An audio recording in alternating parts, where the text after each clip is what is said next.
Berdoa selesai. Yang terhormat.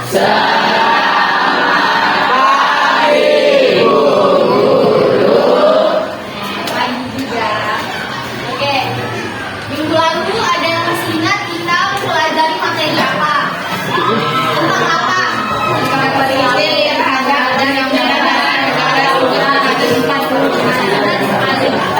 Oke, jadi hari ini kita memasuki bab baru ya, materi baru, bab 3 yang dimana kita akan membahas tentang kedaulatan negara Republik Indonesia. Jadi di sini Ibu akan menjelaskan dulu, menyebutkan dulu tujuan pembelajaran kita hari ini. Jadi yang pertama itu kita bersyukur kepada Tuhan Yang Maha Esa atas bentuk kedaulatan negara Republik Indonesia. Lalu yang kedua, di sini kita memahami hakikat dari kedaulatan itu sendiri. Lalu yang ketiga, kita mengidentifikasi sifat-sifat kedaulatan. Yang keempat, mengidentifikasi juga bentuk-bentuk dari kedaulatan. Dan yang terakhir, di sini kita menganalisis teori-teori dari kedaulatan itu sendiri. Langsung saja kita ke materi yang pertama tentang pengertian kedaulatan.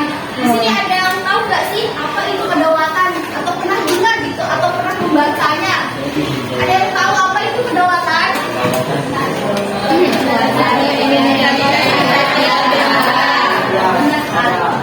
Jadi kedaulatan itu adalah kekuasaan ini kekuasaan tertinggi dalam suatu negara. Kekuasaannya kayak bagaimana sih?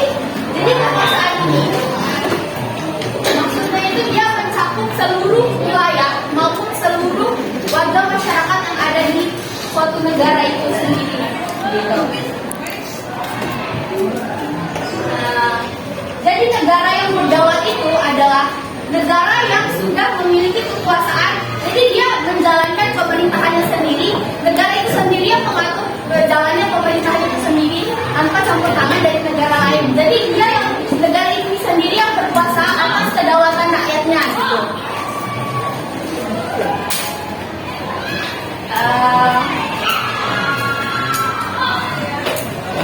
Jadi apa namanya? Supaya kalian lebih memahaminya lagi, kakak ambil contoh ya. Sebelum adanya kedaulatan, kita pasti pernah tahu Indonesia pernah dijajah oleh dua negara ya. Bisa disebutkan negara apa saja nih? Benar sekali. Ada tahu berapa tahun sih Belanda menjajah Jepang? 350 tahun. Berapa? 350 tahun. 350 apa? Wow. Dan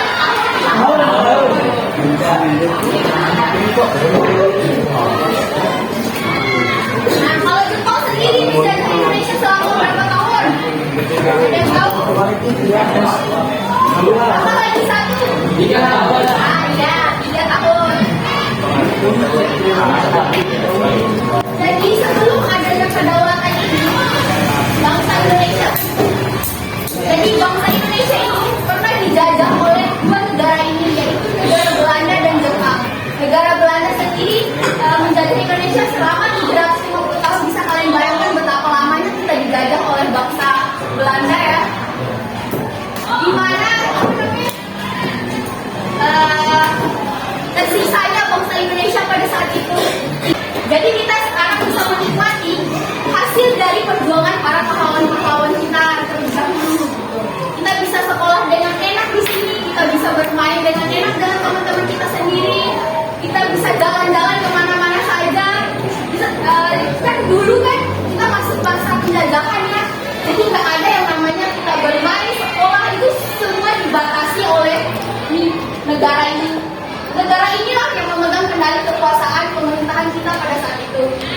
Sebelum adanya kedaulatan, sebelum kita menerima kedaulatan itu sendiri.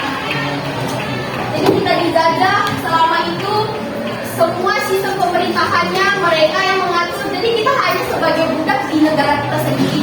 Padahal ini negara kita sendiri, tapi kita dijajah dan diperbudak di sini gitu.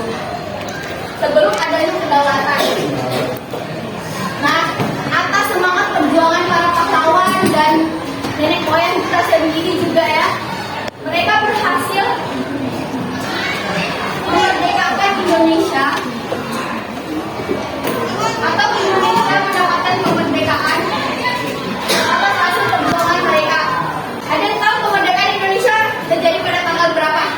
Agustus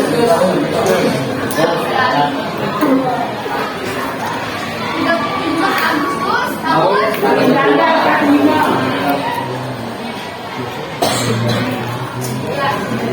Jadi dimulai dari kemerdekaan ini, kedaulatan ini, kita mengambil alih adanya kedaulatan ini. Kita jadi bangsa Indonesia secara penuh mengambil kekuasaannya sendiri di negaranya sendiri. Inilah yang dimaksud dengan kedaulatan itu sendiri. Ngerti? Paham? Nah, kita yang menguasai negara kita sendiri sudah tidak ada lagi yang namanya penjajahan. Jadi kita berhak, kita mau kayak gimana kita mengatur sistem pemerintahannya, itu negara kita sendiri yang mengaturnya gitu. Jadi inilah arti dari kata kedaulatan itu sendiri. Gimana, paham atau belum jelas? Oke, kita lanjut lagi ke materi selanjutnya. Jadi ada beberapa pengertian kedaulatan ya menurut para ahli. Sini seperti di bukunya ada 6. Yang pertama ada Jane Bodin. Ada yang mau menjelaskan apa itu kedaulatan menurut Jane Bodin? Ya, silakan. Menurut Jane Bodin, seorang ahli tata negara menjelaskan kedaulatan adalah kekuasaan tertinggi untuk menentukan hukum dalam suatu negara. Jadi, benar ya menurut Jane Bodin ini, kedaulatan ini adalah kekuasaan tertinggi untuk menentukan suatu hukum. Jadi di sini kita berhak menentukan suatu hukum. Kedaulatan ini merupakan kekuasaan tertinggi, kekuasaan tertinggi dalam negara itu sendiri. Yang kedua, ada yang bisa menjelaskan nggak menurut John Locke? Ayo, angkat tangan. Ayo, siapa? Ada di LKS-nya, bisa kalian baca? Boleh? Ayo. Menurut John Locke, negara merupakan makhluk dinamis yang merupakan perjanjian bangsa individu untuk membentuk negara. Nah, jadi negara itu ada pada berdasarkan faktor kolonialis. Jadi apa sih faktor kolonialis itu?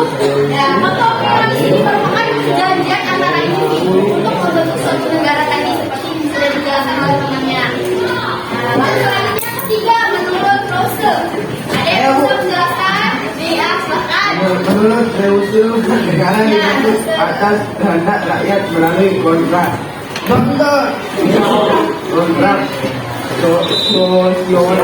sosial. Ya. Oke.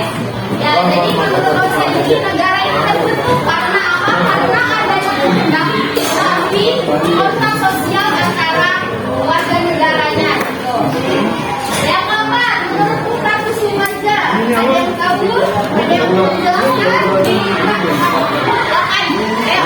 Kedaulatan merupakan suatu sifat atau ciri hakiki dari suatu negara, di mana negara tersebut berdaulat sebagai mempunyai pada keutamaan yaitu ruang berlakunya kekuasaan tertinggi dibatasi oleh pejabat wilayah negara itu di luar wilayahnya negara tersebut tidak lagi memiliki kekuasaan demikian. Ya, benar sekali. Jadi negara itu merupakan suatu ciri atau sifat atau ciri dari suatu negara itu yang berdaulat itu sendiri. Jadi ia juga mempunyai batasan-batasan. Selanjutnya kelima, ada yang bisa? Ya, yang cewek. Nanti ya, Kedaulatan adalah kekuasaan yang tertinggi untuk membuat undang-undang dan melaksanakannya dengan semua cara yang tersedia. nah, benar sekali. Jadi menurut Miriam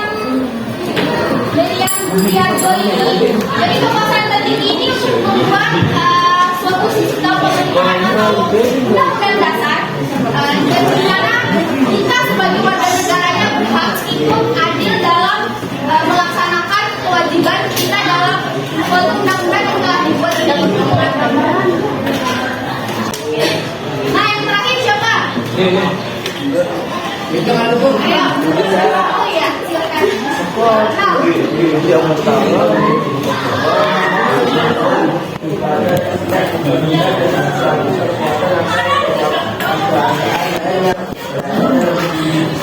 ya, sama. Oke, kita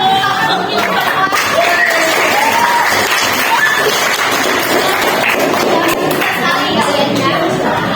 Ya, jadi menurut Jadi kekuatan yang tidak ditujukan itu dari kekuatan kekuasaan lain yang yaitu derajatnya lebih tinggi.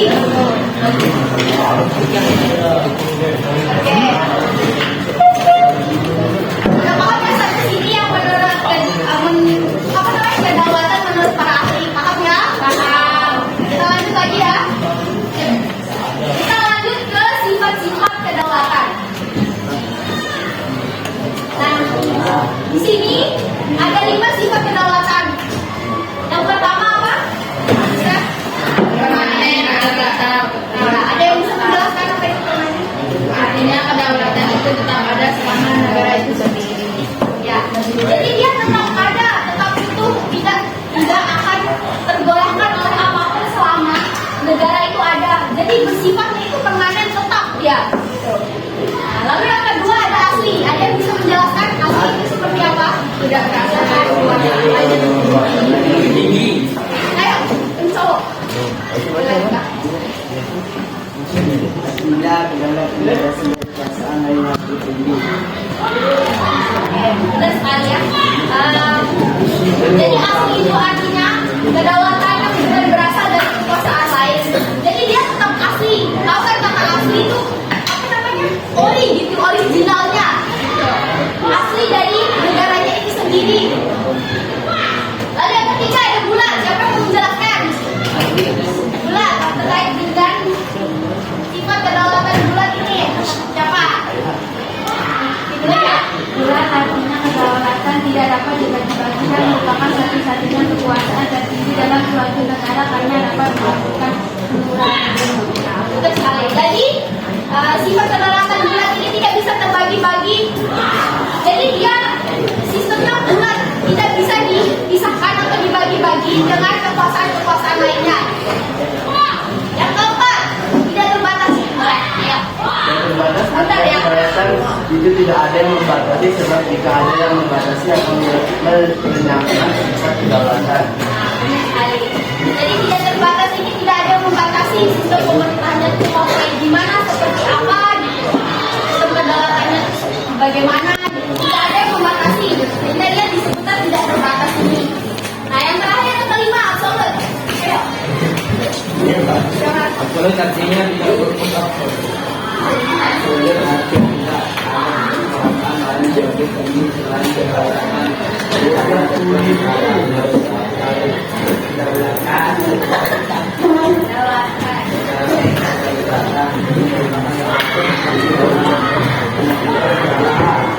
Sekali lagi, absolut itu maknanya tidak ada kekuasaan yang paling tinggi. Jadi kedaulatan ini adalah kekuasaan yang paling tinggi di sistem negara kita, pemerintahan Indonesia. Ya udah paham sifat-sifat kedaulatan ya? Ya. Selanjutnya ada bentuk kedaulatan. Jadi di sini ada 2 bentuk kedaulatan. Yang pertama kedaulatan ke dalam dan kedaulatan keluar. Jadi kedaulatan ke dalam jadi negara kita, negara Indonesia ini, kita ambil contoh saja negara Indonesia ya. Jadi negara ini kita berhak mengatur sistem pemerintahannya mau seperti apa, mau kayak gimana, kita yang mengatur pemerintahan yang mengatur sistem di dalamnya. Jadi tidak ada campur tangan dari negara lain, hanya dia sendiri, negara kita sendiri yang mengaturnya. Nah berbeda dengan kedaulatan keluar. Kalau kedaulatan keluar itu kebalikannya, dia mempunyai kekuasaan dan kebebasan dia untuk bekerja sama dengan negara-negara lain. Perlu kita ketahui juga ya, tidak mungkin negara kita, semua negara di dunia ini berdiri dengan sendirinya, pasti ada bantuan atau campur tangan dari negara-negara lain. Jadi kedaulatan keluar ini ada contohnya seperti apa ya, kerjasama organisasi. Kalian tahu PBB nggak? Perserikatan Bangsa-Bangsa yang organisasi internasional itu loh. Kalian tahu? Kurang tahu. Nah, ya jadi ini contoh dari kedaulatan keluar itu sendiri. Dia itu sebuah organisasi yang dimana dia levelnya ke internasional. Jadi banyak negara-negara di situ, bukan hanya negara Indonesia yang termasuk ke dalam PBB itu.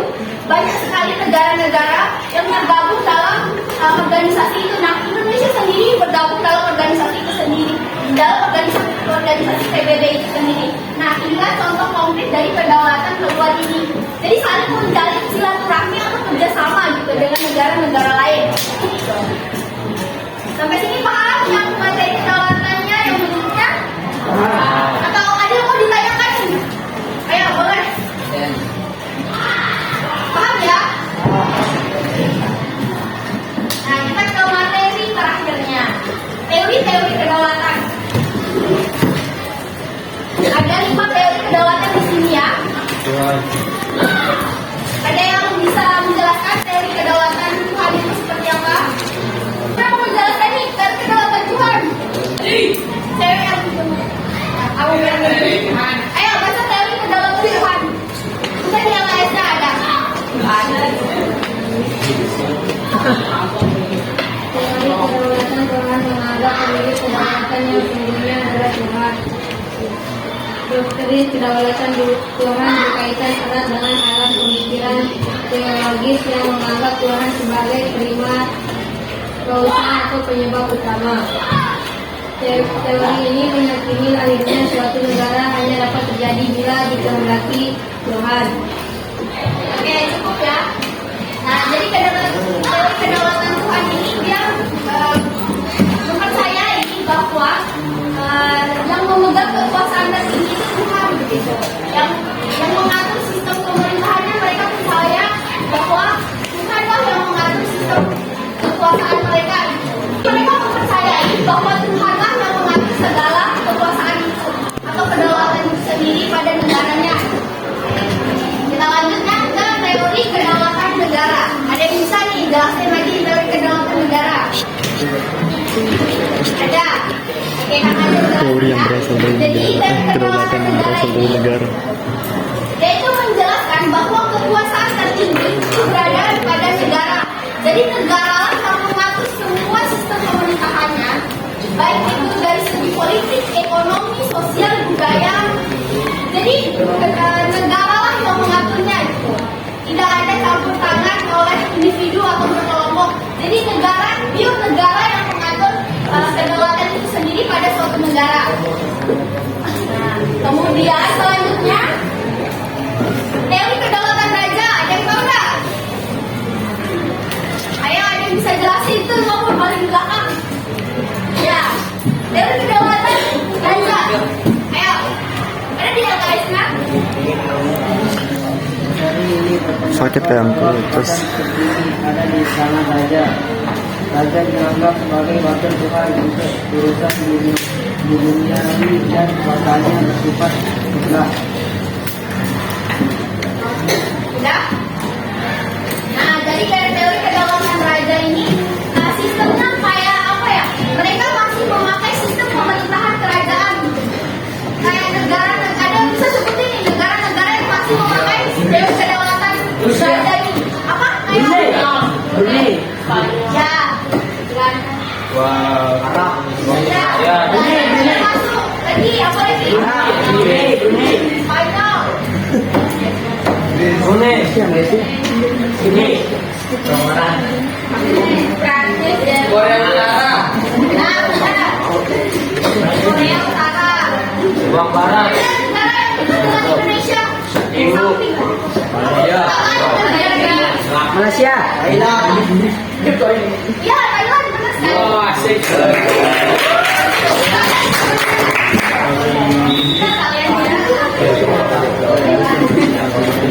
Nah, jadi inilah contoh beberapa negara yang memakai teori kedaulatan raja. Jadi sistem pemerintahannya itu masih kerajaan gitu. Tidak ada dia tidak memakai sistem kedaulatan khusus ataupun rakyat. Jadi sistemnya kerajaan turun temurun dia. Jadi pemimpinnya itu raja dan keturunan kerajaan sendiri. Nah, ini contoh-contohnya ada 5 negara-negara yang memakai sistem Sanksi yang jelas. Ya, selanjutnya teori kedaulatan hukum. Nah, saya mau jelasin teori kedaulatan hukum. Teori kedaulatan hukum nomor 5.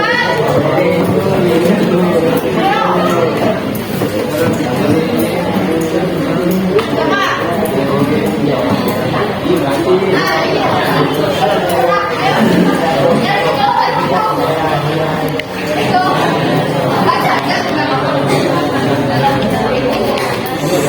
Ya,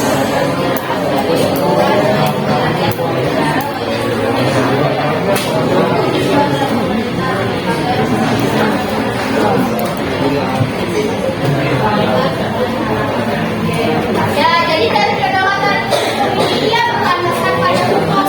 Jadi hukum yang mengatur tentang semua sistem pemerintahan yang ada di negara tersebut. Dan kakak menanya, menurut kalian Indonesia itu memakai dari kedaulatan hukum atau enggak? Oke ya, ya karena kita memakai di setiap keseharian kita, kehidupan kita sehari-hari, kita terlepas dari kedaulatan hukum. Masih ada peraturan yang mengikatnya. Ya, kita ambil contoh ya, di sekolah aja kalian disuruh memakai sepatu yang sama gitu ya. Itu memakai contoh hukum yang mengaturnya, ada aturan. Aturan itulah yang kalian yang diatur oleh pemerintah itu. Jadi kalian taat kepada hukum gitu. Nah, contohnya juga apa ya? Yang kehidupan kita sehari-hari. Di lalu lintas, kita kan diwajibkan memakai helm, membawa STNK atau yang di bawah umur tidak boleh memakai, ya harus punya SIM. Nah, kita itu dah bawah dari kedaulatan hukum itu sendiri, kita diatur dalam hukum. Ada hukum yang mengatur kita gitu, dalam suatu negara ini. Jadi kita tidak bebas, tidak bisa bebas berbuat semau kita. Jadi ada hukum yang mengaturnya. Pasti ada sanksi apabila kita melakukan pelanggaran hukum itu sendiri juga gitu. Yang kelima, teori kedaulatan rakyat terakhir nih. Siapa yang mau jelasin? Itu yang belakang itu. Siapa? Ini mau ini. Pas di posisi kanan. Ini mau ini. Nah, ya, itu dia. Terakhir, teori kedaulatan rakyat. Teori ini menganggap rakyat sebagai pemegang kekuasaan tertinggi dalam suatu negara. Namun karena jumlahnya yang begitu banyak, maka rakyat mewakilkan kekuasaannya kepada suatu lembaga negara untuk menjalankan pemerintahan. Pemerintah akan dipilih secara langsung oleh rakyat melalui pemilihan umum atau pemilu yang dilaksanakan dalam jangka waktu tertentu. Oke, terima kasih ya. Nah, jadi dari kedaulatan rakyat ini sepenuhnya itu dikuasai oleh rakyat.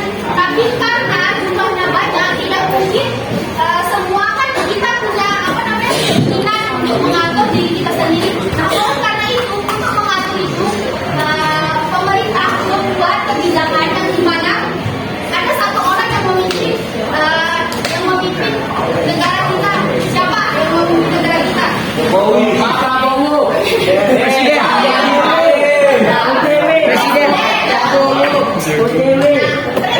Ya, dengan Red Bull.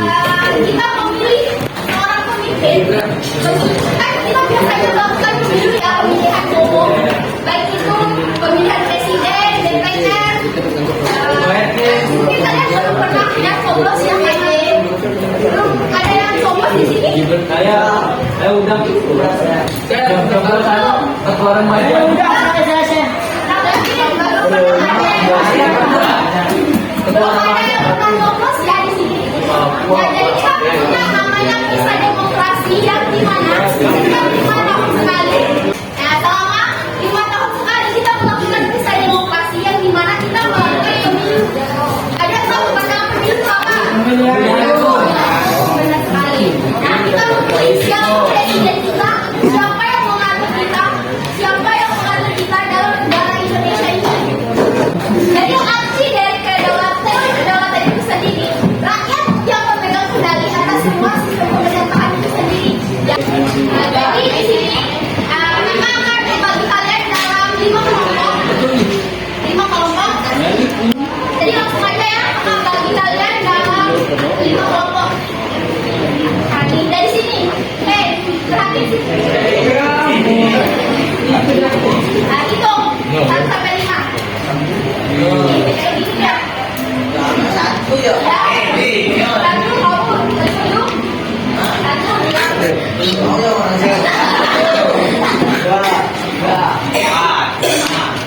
lagi ya. 2, 3, 2, 4, 5.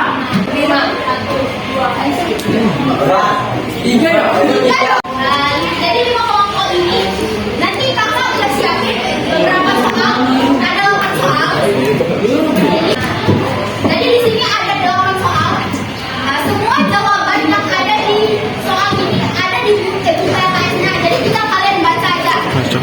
Nanti tulis jawabannya di sini.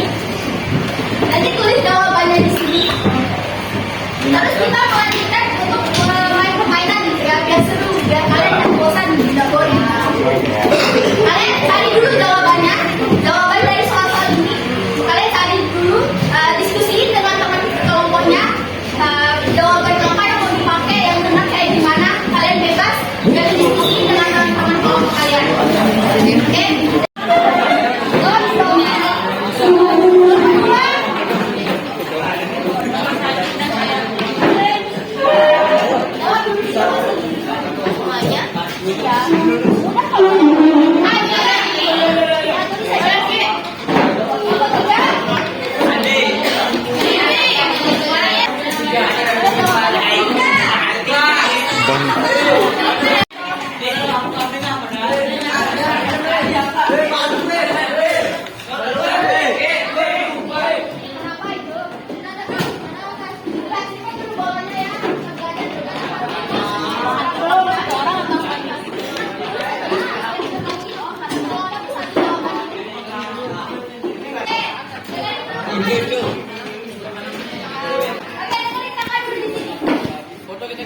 Jadi sistemnya kayak gini.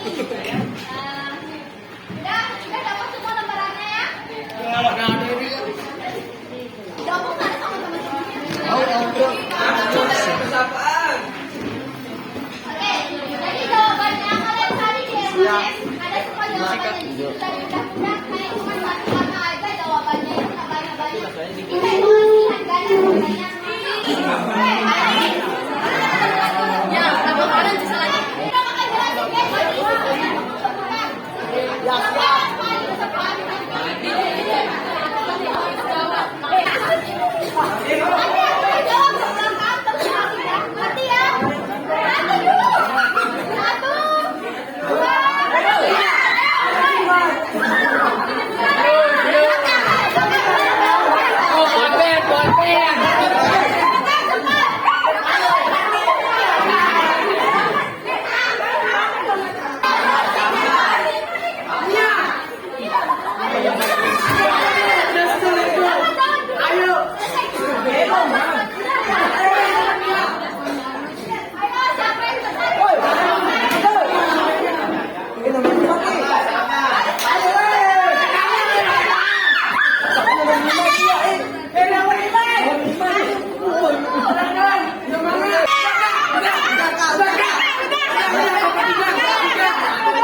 Hom, hadiah ya. Ayo, jelasin.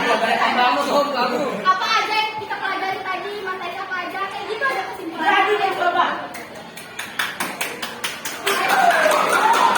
Lagi kan satu orang, apa? Ayo, siapa yang mau jelasin? PJ dan Asis.